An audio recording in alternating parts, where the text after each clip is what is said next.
그 사람은 왜 떠났을까? 누군가를 사랑했다는 이유로 사랑하는 사람이 떠났을 때 우리의 마음은 무너집니다. 왜 떠났는지, 내가 뭘 잘못했는지 끝없는 질문만 머릿속을 맴돕니다. 오늘의 이야기는 떠난 사람을 붙잡고 있는 우리에게 부처님께서 건네주신 작은 위로입니다. 사랑하는 사람과의 이별로 마음이 무너진 제자가 부처님을 찾아왔습니다. 제자의 얼굴엔 며칠 밤을 새운 흔적이 역력합니다. 부처님, 그는 제 전부였습니다. 우린 항상 함께였고 어떤 일도 그와 함께라면 괜찮을 줄 알았습니다. 그런데 그는 아무 말도 없이 떠났습니다. 마치 봄날의 햇살 같던 사람이 아무 예고 없이 사라졌을 때 사람의 마음은 한순간 겨울이 됩니다. 제자는 마치 삶의 중심을 잃은 사람처럼 허공을 바라보며 말했습니다. 사랑이 사라진 자리는 공허함으로 가득했고 그 빈자리를 어떻게 채워야 할지 그는 알 수 없었습니다. 그때 부처님은 그 모든 마음을 꿰뚫어 본 듯 조용히 입을 여십니다.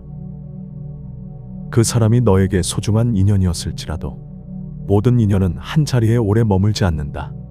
꽃은 피었다가 지고 달은 차올랐다가 기운다. 사람의 마음 또한 그러하니 머물기를 바라지 말라. 부처님의 말씀에 제자는 고개를 숙이며 답합니다. 그 말씀이 너무 냉정하게 들립니다. 정말 아무 의미가 없었던 걸까요? 정말 모든 것이 끝나버린 걸까요? 사랑했던 기억이 강렬할수록 그 이별은 쉽게 받아들여지지 않습니다. 제자는 아직도 마음 한켠에 남은 그 사람을 붙잡고 싶은 간절함을 품고 있었습니다. 부처님은 간절한 제자의 마음을 보살피듯 대답하셨습니다. 그가 떠난 것은 그 사람의 탓도 너의 잘못도 아니었다. 그 인연이 거기까지였을 뿐이다. 제자는 한 번 더 간절한 목소리로 물었습니다. 제가 붙잡으면 다시 돌아오지 않을까요? 제자는 희망이라는 끈을 부처님 앞에서 마지막으로 붙들고 있었습니다. 그 간절한 마음을 알아차린 부처님은 슬픔을 덜어주는 말 대신 진실을 담은 연민의 말로 답하십니다. 떠난 인연은 떠날 준비가 끝난 인연이다. 잡으려 하면 괴로워지고 놓아주면 자유로워지느니라. 제자는 놓아준다는 의미를 이해할 수 없었습니다. 답답한 마음으로 제자는 다시 물었습니다. 놓는다는 게 무엇입니까? 기억하지 않는 것입니까? 사랑하지 않는 척하는 것입니까? 이별은 누군가를 잊는 것이 아니라 나 자신을 회복하는 일입니다. 그러나 아직 그 사실을 모르는 제자에게 부처님은 진심을 다해 전합니다. 놓는다는 것은 그 사람을 잊는 것이 아니라 그 사람을 향한 너의 기대를 놓는 것이다. 기억은 가슴에 남아도 괜찮다. 다만 그 기억에 매이지 말아야 한다.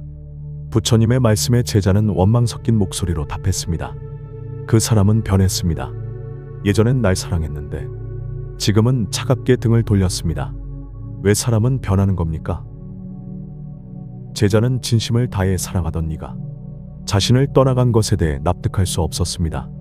같은 곳을 바라보고 늘 함께할 것임을 약속했던 모든 순간들이 꿈처럼 사라지고 말았기 때문입니다. 낙담한 제자에게 부처는 온화하지만 담담한 목소리로 대답했습니다. 사람은 변하는 것이 아니라 그의 마음이 드러난 것이다. 처음엔 함께 가던 길이 같았지만 이제는 서로 다른 길을 가게 된 것이다. 사람의 마음은 계절과도 같아. 때로는 따뜻했고 때로는 차가워지기도 한다. 그가 달라진 것이 아니라 내가 미처 보지 못했던 마음의 바람이 이제야 불어온 것일 뿐이다. 모든 인연은 같은 방향으로 끝까지 함께할 수는 없다. 지금은 서로의 길이 달라졌다는 것을 그저 받아들여야 할 때다. 부처의 따뜻하지만 단호한 대답에 제자는 서글퍼하며 대답했습니다. 그 사람을 사랑하는 동안 저는 저를 잃고 있었습니다. 그의 말 한마디에 울고 그의 눈빛 하나에 웃었습니다. 그가 좋아하는 것에 나를 맞췄고 그가 원하지 않는 모습은 애써 감췄습니다. 어느 순간부터 제 안에 나는 사라지고 그 사람의 그림자만 따라다니고 있었던 것 같습니다. 그를 지키기 위해 살았지만 정작 저는 점점 무너져 내리고 있었어요. 제자의 쓸쓸한 대답에 부처님은 온기가 느껴지는 따뜻함으로 대답하셨습니다. 진짜 사랑은 자신을 버리면서까지 주는 것이 아니다. 사랑은 나를 아끼며 상대를 존중하는 마음에서 시작되어야 한다. 자신을 잃은 사랑은 결코 끝까지 이어질 수 없다. 자신을 돌보지 못한 채 건넨 사랑은 언젠가 서로를 무겁게 한다. 사랑이란 누군가를 품기 전에 먼저 나를 품는 일이다. 진정한 인연은 서로에게 기대어 무너지지 않고 서로를 바라보며 서 있을 수 있는 관계다.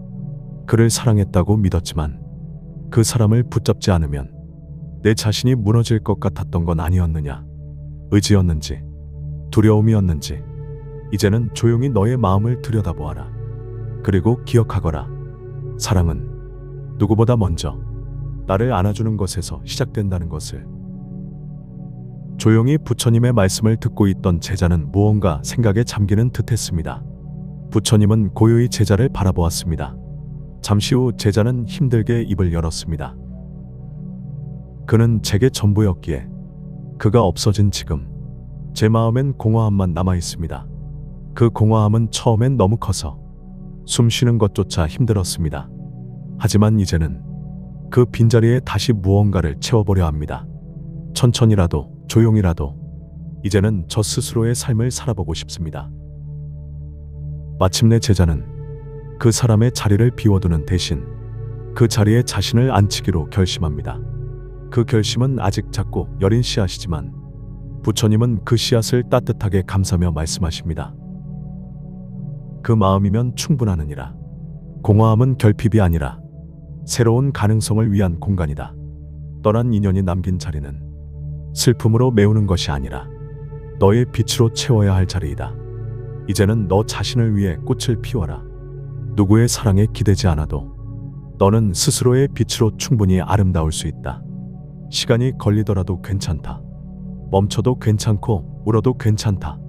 다만 멈춘 그 자리에서 조금씩 다시 피어나려는 너의 용기를 내가 먼저 알아보아라. 당신은 어떤 인연을 아직도 마음에 품고 있나요? 그 사람을 놓지 못한 채 혼자만의 슬픔을 되새기고 있지는 않나요? 우리는 모두 한 번쯤은 누군가를 붙잡고 싶었던 순간이 있습니다. 하지만 삶은 붙잡는 것이 아니라 놓는 연습이라는 걸 배워야 합니다. 이별은 끝이 아니라 다시 나를 찾아가는 시작입니다. 당신은 지금 떠난 인연을 놓을 준비가 되었나요?